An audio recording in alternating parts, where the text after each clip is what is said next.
জয় ভীম, জয় মল্লিবাসী। বাবা সাহেব আম্বেদকরের কিছু বাণী। যারা ইতিহাস ভুলে যায় তারা ইতিহাস তৈরি করতে পারে না। শিক্ষিত হও, সংগঠিত হও। আমি সেই ধর্ম পছন্দ করি যা স্বাধীনতা, সাম্য এবং ভ্রাতৃত্ব শেখায়।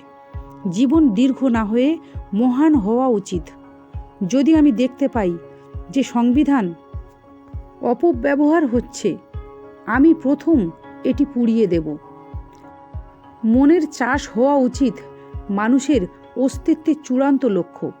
আপনি যদি একটি সম্মানজনক জীবনযাপনে বিশ্বাস করেন, তবে আপনি আত্মসহায়তা বিশ্বাস করেন, যা সর্বোত্তম সাহায্য। আমাদের নিজেদের পায়ে দাঁড়াতে হবে এবং আমাদের অধিকারের জন্য যতটা সম্ভব লড়াই করতে হবে। তাই আপনার আন্দোলন চালিয়ে যান এবং আপনার বাহিনীকে সংগঠিত করুন। সংগ্রামের মধ্য দিয়ে শক্তি ও প্রতিপত্তি তোমার কাছে আসবে। ভারতের ইতিহাস বৌদ্ধ এবং ব্রাহ্মণবাদের মধ্যে একটি নশ্বর সংঘাতের ইতিহাস ছাড়ার কিচ্ছু নয়।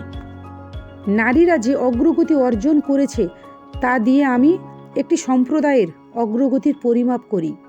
পুরুষেরা মরণশীল, তাই ধারণা। একটি ধারণা প্রচারের প্রয়োজন, যেমন একটি উদ্ভিদকে জল দেওয়া প্রয়োজন, অন্যথায় উদ্ভিদই শুকিয়ে যাবে এবং মারা যাবে। একজন মহান ব্যক্তি একজন বিশিষ্ট ব্যক্তির থেকে আলাদা যে তিনি সমাজের সেবক হতে প্রস্তুত।